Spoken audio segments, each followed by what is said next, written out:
It is time. Let us react to the Hugo shortlist. And I've been sitting on it for a little bit. I've looked at it. This isn't like I've seen it before. I've been thinking about it. And there's so many highs and so many lows for me on this shortlist. In general, I do think it is better than many shortlists we've had for a long time. Still not like amazing. Still not as diverse as I would like it to be. I think it's still snubbing things that should have been read by people. But this is where I remind you that only 1,488 ballots were placed. Like, truly, there are so few people in the fandom who vote for these things, comparatively. Like, I know there are more than 1,000 people who love science fiction and fantasy. Heck, more than 1,400 people watch my videos, okay? Like, not all my videos, but a lot of my Hugo videos, more than 1,400 people have watched.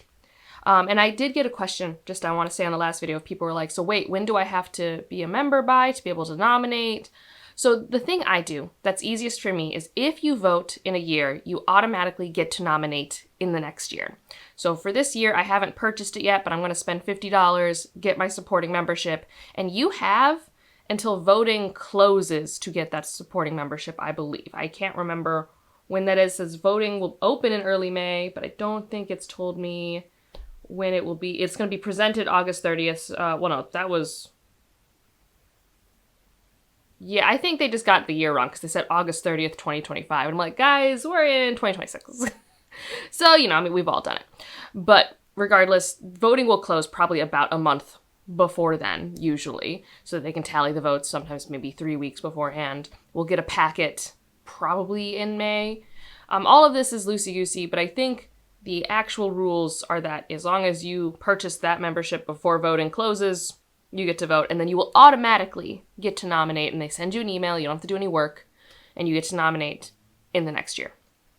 If you choose not to vote, then you do have to keep an eye out and try and get that membership as early as possible, because that deadline is a little more strict about when you can purchase that membership. So if you're someone who's like, I want to get in on this, just vote this year, And again, there are going to be people voting who have not read everything. There is no qualification. You do not have to be the perfect voter. You just have to care.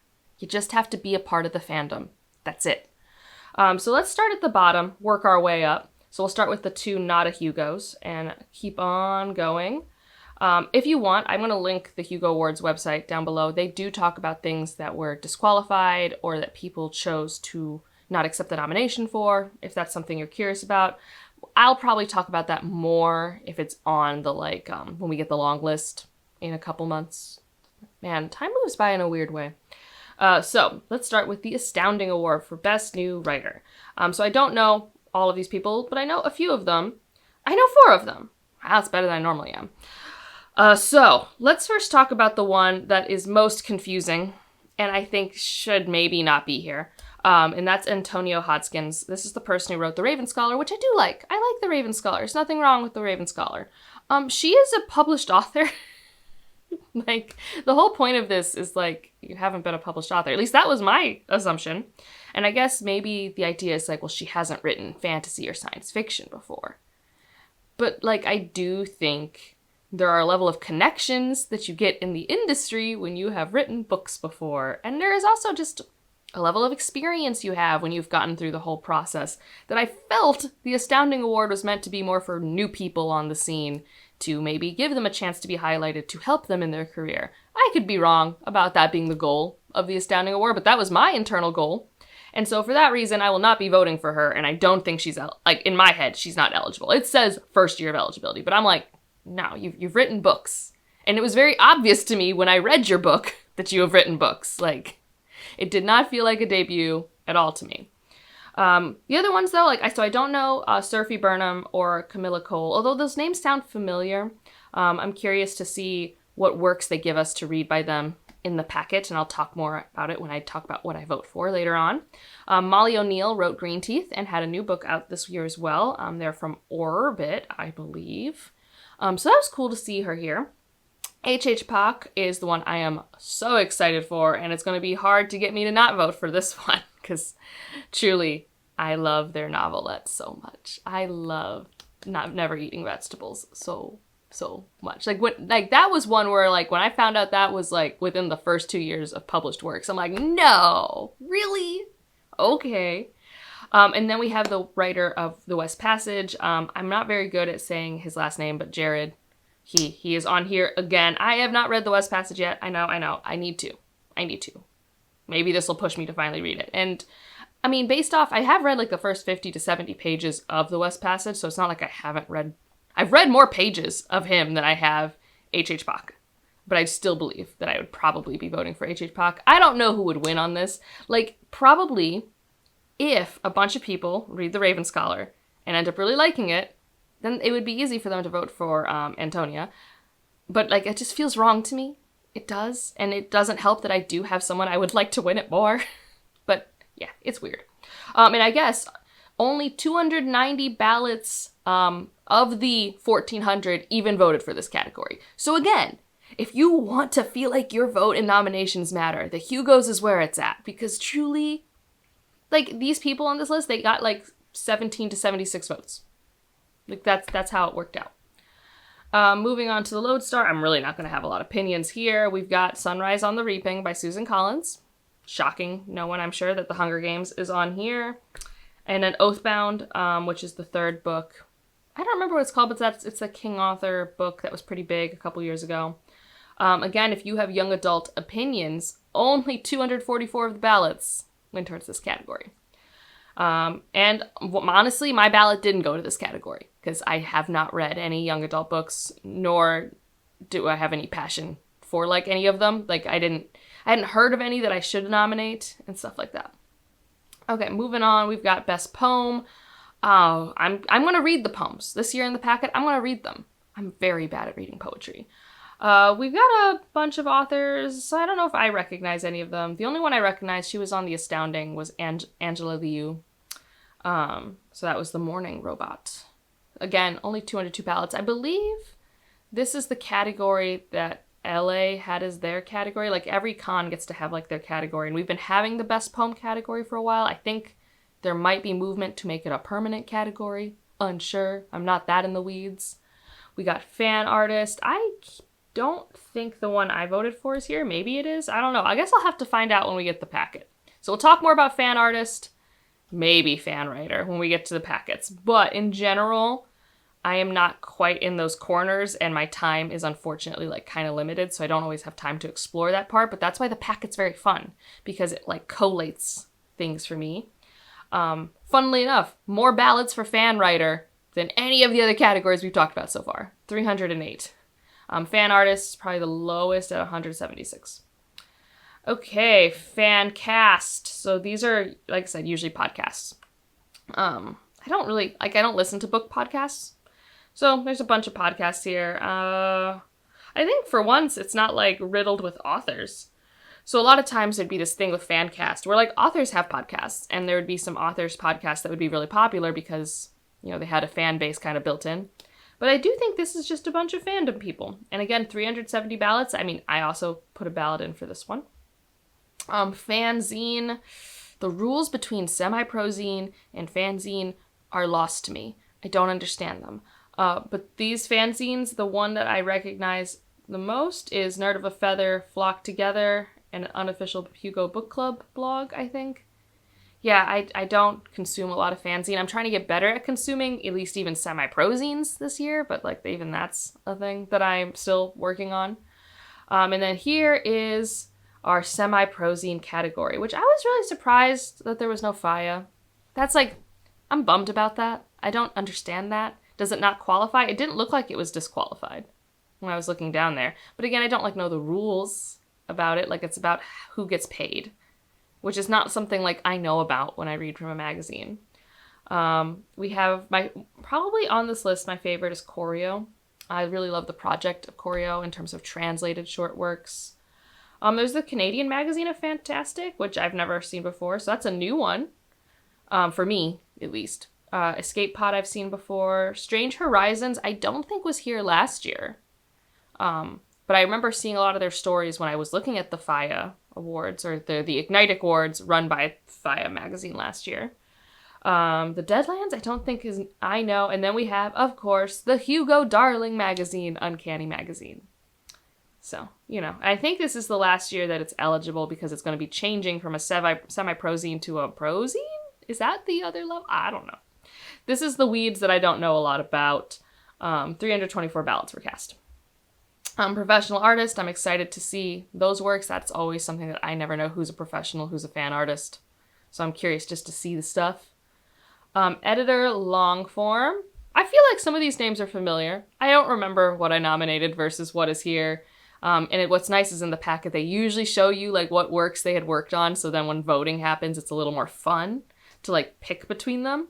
Only 234 ballots, probably because it's so hard to freaking nominate for this category. And I do believe one of my favorite editors did decline her nomination because I think she's won it before. And she is pretty prolific and I think works out of Tor. So it's not like surprising. Best short form. I got Neil Clark here, and I can't remember. Maybe Scott H. Andrews I also voted for. I can't remember. But again, excited for the packet to like unpack. Context. Would love context because I can't. I'm proper nouns. I've been talking about this. My brain has not gotten better with them. It's gotten more annoyed with them. I don't know why. All right, now, best game or interactive work. I think what's interesting for me is I have played all but 2 of these, and I would never have suspected that. Now, this is meant to also include role-playing games, like tabletop role-playing games and board games. It has not included those yet. It has included primarily video games. But again, only 357 ballots were put towards this category. So if you want to be part of the change you want in the world, you just got to nominate. I don't even think I tried to do board games for this year. Like, if I had put a board game fourth, I would have put fourth Galactic Cruise, which was a science fiction board game that I played last year that I love. It's a heavy board game, though. It's like a really dense Euro, so I wouldn't really expect it to be popular on a list like this. It is very popular in the board game spaces by like a lot. So video games, Blueprints, I've played. Didn't finish it because I think the randomness kind of wore on me. Like just all the things that had to go right, and yes, you could mitigate to a certain extent, but I think I wanted more mitigation. I think that's what I wanted. I don't know what Citizen Sleeper 2 is. That's one of the ones I haven't played. Clair Obscura 33. Yes. If there's no universe in which that's not my vote, and if it doesn't win, we are lying as storytellers, because hands down, that's the best story on this list. Hands down. Dispatch, I did like. That would probably be my number 2. In terms of story-focused things. Like, for a week, Ryan and I each played that, and we each had, we had 3 different stories that happened, because Ryan played it twice through. And I liked the gameplay. Hades 2, playing right now. I'm enjoying it. It is fun. And then Ryan's played Hollow Knight. So yeah, I actually, know more than normal here. I haven't played Hollow Knight, but I know the gist, and I have no idea what Citizen Sleeper 2 is. Alright, so short form dramatic presentations. These are TV shows. And we've got, a fair few. So one I haven't watched is The Story in the Engine, that Doctor Who, because I'm behind on Doctor Who. I don't know. I got behind, and then a big reveal happened, and I tried to catch up before I got spoiled, and then I got spoiled, and then I, lost all of my energy. Because I don't know how I feel about the reveal. I don't know if this episode is about that reveal. I have no idea. And then we got 2 Murderbots. I don't know which episodes they are, because I don't remember them by their episode names. But I did like Murderbot as a show. We Is Us, Pluribus. I am halfway through Pluribus right now. I have mixed feelings. Ryan's been out of town, so I haven't finished it. I don't know what We Is Us. Again, I don't know what episode is. I kind of wish sometimes with these titles, they would put an episode number, so it could tell you if it's at the beginning, middle, or end of the season. Because I feel like for things that I have watched, that would be helpful. Severance has Cold Harbor. And I'm pretty sure I know what episode that is. I'm 99% sure I know what that episode is, because that was a very good episode if it's the one I'm thinking about. And then there is a Wheel of Time episode that was I'm pretty sure one of the scenes from the 4th book, based off the title The Road to the Spear. Probably.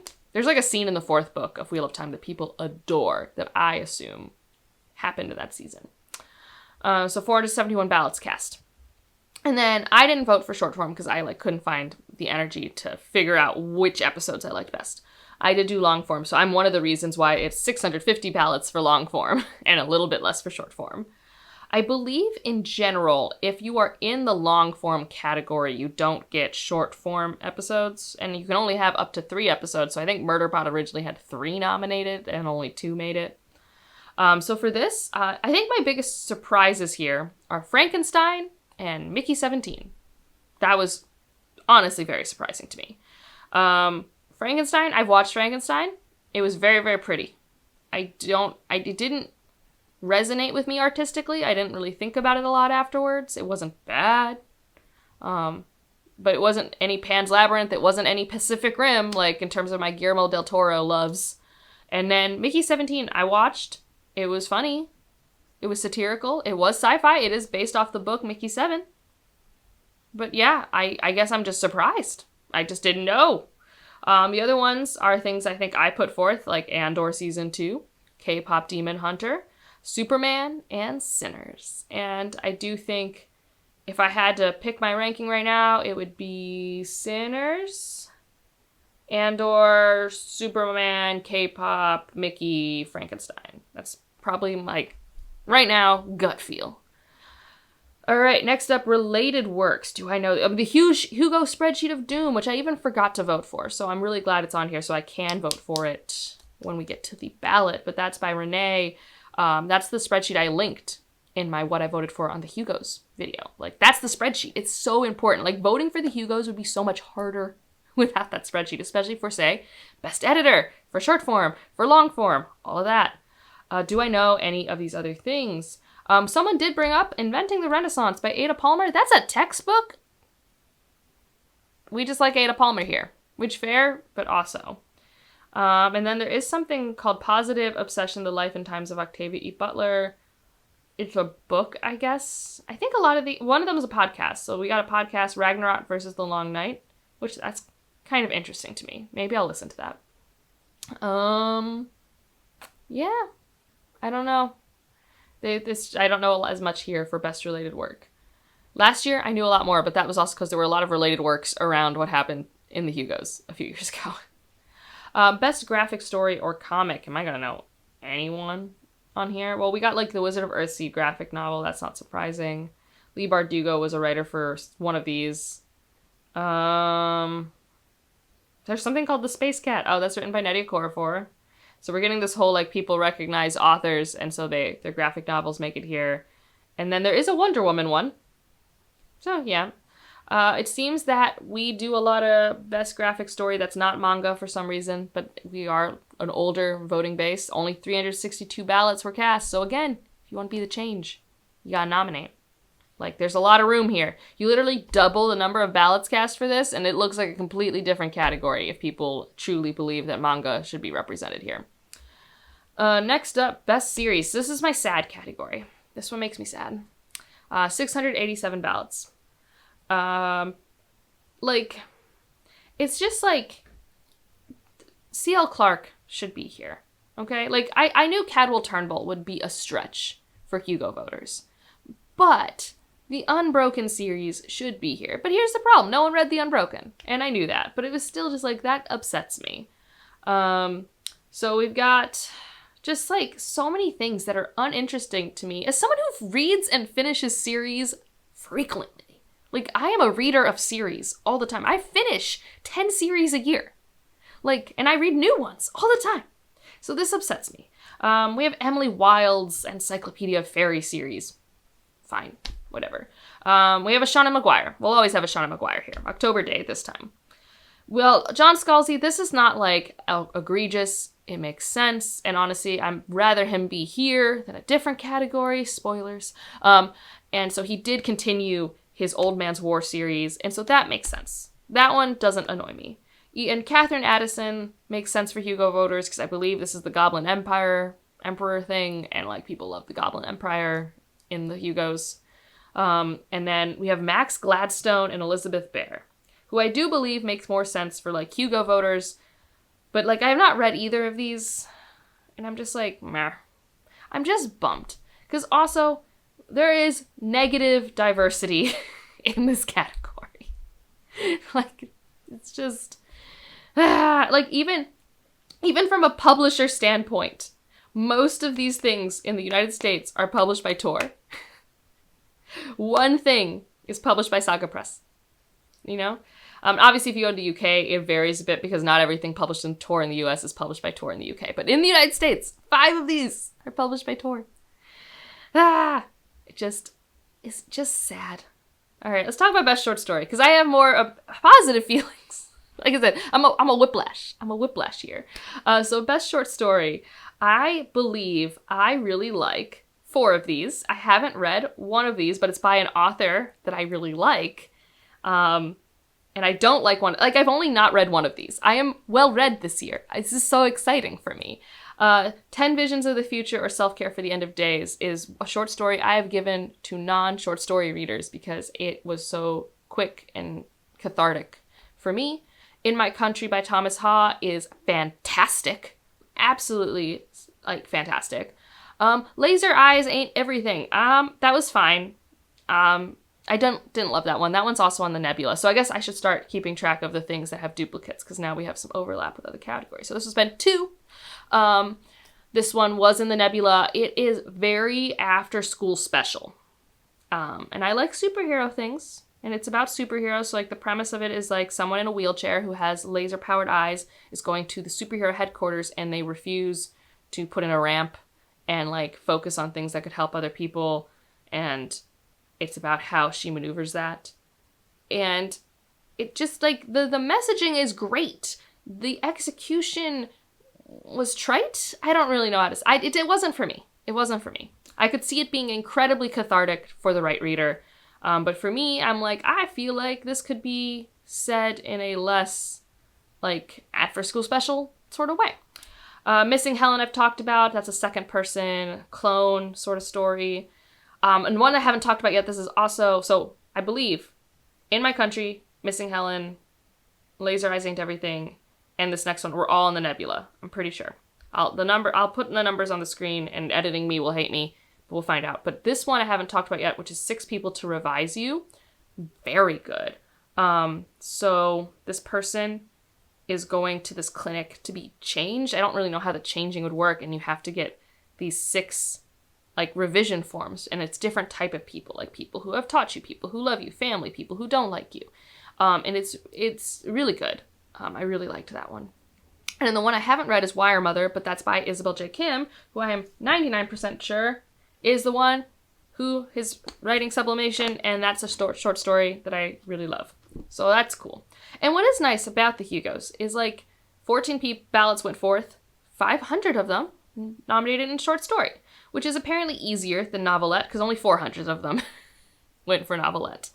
Novelette, this is less exciting for me. Like, some things are very exciting for me, and some things I'm like, aha. Correct, because we do not read from a vast array of places, and the Hugo voter base is the Hugo voter base.